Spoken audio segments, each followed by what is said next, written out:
The reason it's called apartheid is because a certain group of people, let's call them white people, had a better education system. They had better things than the rest of the groups. Be it black, colored, Indian, they were superior towards the rest of the groups. And for that, we must actually also be thankful. They have skills that our younger generation don't have. They have skills in mining. They have skills in Eskom. They have huge skills that is basically lost for South Africa because everybody is looking at apartheid. Yes, it was there. It's now in the past. We're a country that moved forward. We cannot go back the whole time to apartheid, apartheid, apartheid. What do we do now with apartheid? Make it something positive. Call back that people. Ask them, please help us. Take your skills and teach us the right way. Because when apartheid was over, most of the white people took packages or they were fired or what have you. But there wasn't skills because no one was trained up to do the job. That's why I want to do an appeal on South Africa, on our government, local, provincial, on the government of unity. Call back the skills that we have. There is so many skills in South Africa. There's so many of those white apartheid people that really want to do something. They want to help, but they always sit with the stigma. They old apartheid police or the old apartheid this. Or reservists, police reservists. Yeah. Or the old apartheid teachers. We have a problem in our country, nationally, with schooling. Bring back the old principles. Bring back that kwai oni that you and me had. Bring them back because they knew how to handle a child correctly without murdering them, without abusing them. They had a sense of authority that, as you said, came with years of experience. Let them train the people that need to be trained with the experience and skills they have. Then we will have a better opportunity and a better future for the Rainbow Nation to go on. But currently everybody's just looking at somebody to scapegoat or somebody to give the fault. Okay, now there is a lot of wrongs, but how do we make it right? I said this morning, there's a river that is so toxic they can't even drain the water because then they have to go with this drained water somewhere in the middle of Namakwaland or somewhere, it's called Valpits, to go and put this water in toxic bins and to go and waste it there. That's how toxic this water is. But reeds grow in that water. That is us. We as South Africans, we can grow anywhere. We can do anything if we put our mind to it. Drain this toxic water and let us be great again. Let us grow as a nation. But we can only do that if we have skilled gardeners, if we have skilled people that can, I'm calling it now gardeners, because our country is a beautiful garden.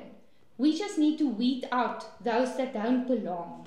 That's all we need to do. Yeah. It's not this difficult of a concept to understand. And the way you do that is to always look at something in a positive way. I'm also sometimes negative, but out of the negativity, I always ask myself, what can I do to change it, to make myself feel better and to make other people happy? Because it's your job to always be a good person and to always be happy. Because if you're happy, the rest of the people are happy. Everybody has rights. We are too entitled these days about everything. The government must give us it. The government must do this. You live in a street and it's dirty there. The government must come and pick it up. The government didn't put the litter there. You put the litter there. Why must the government pick it up? With what money must the government do that for you? You be a better person. you be the right person with your human rights and clean up your own mess. Put it in a bag and then the government can go and pick up the black bag with the mess that you made. There's no greater country than South Africa. And I'm stealing President Trump's words, make South Africa great again. That's all we need to do. And it starts with each and every person. I'm a mother. I need to teach my children not to throw a wrapper on the floor because it's littering. Throw it in the bin. If each mother teaches their child that, then we don't have dirt waving around everywhere. If we teach our children to be proud of who they are, then we won't have the troublesome youth and the trouble we have currently in schools. If everybody can just, it's basic things that we were taught. Why can't we teach our children these days? We now rather teach our children that you must have this, you must have this. The school must give you that. Now you must work for what you want. It's the same with people that go back constantly with, yes, in apartheid they had this, they had that. They did have that. You know why? Because they worked for it. No one got it for free. They still worked hard for what they wanted. They still needed to go and study. The degree they have, they had to study for that degree. The skills they have, they had to go and work somewhere 10, 20, 40 years to get that experience with that skills. Now it is, we want to go to university, but you need to work hard to get to certain grades to go. No, we can't do that. We will just burn everything down till you allow us to go to university.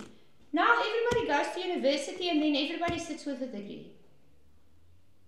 Where is everybody going to work?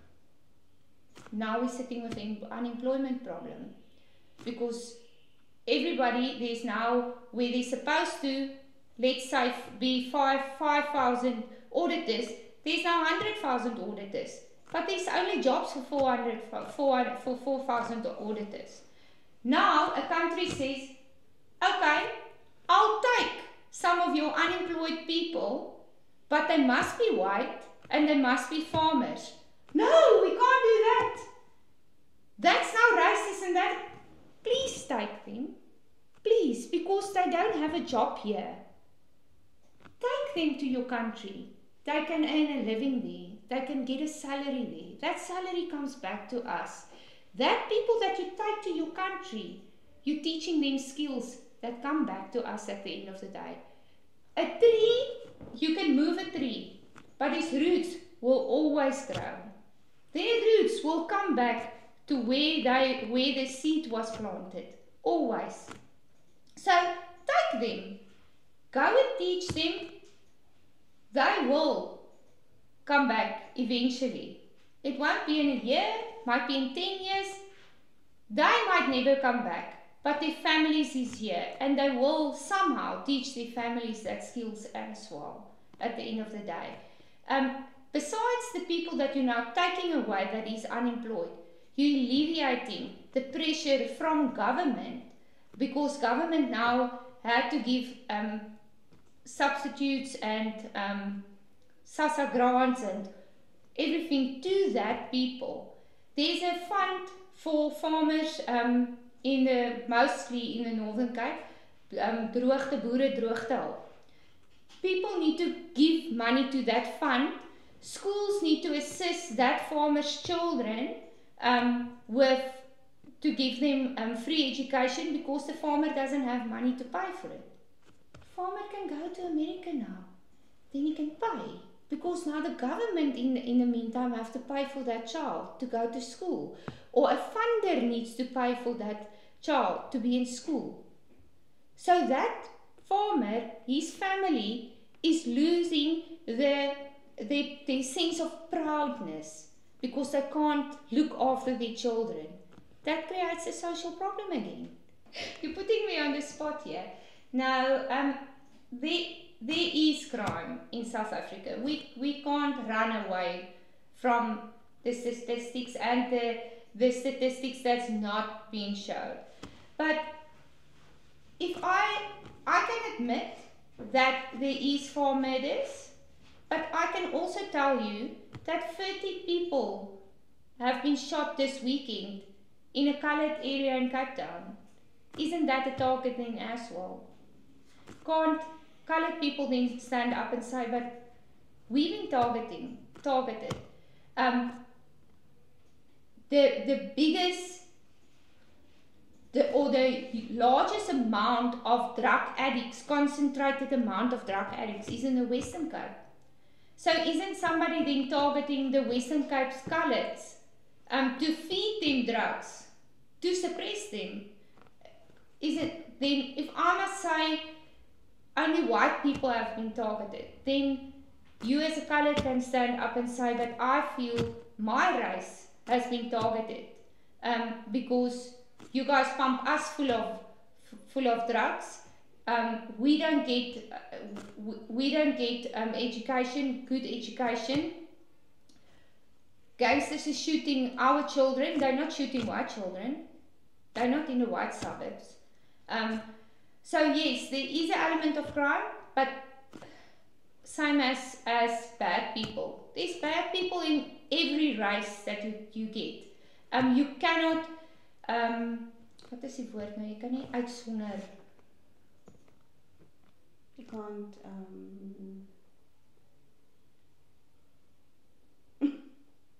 kan nie by die woord kom nie, uitsonder.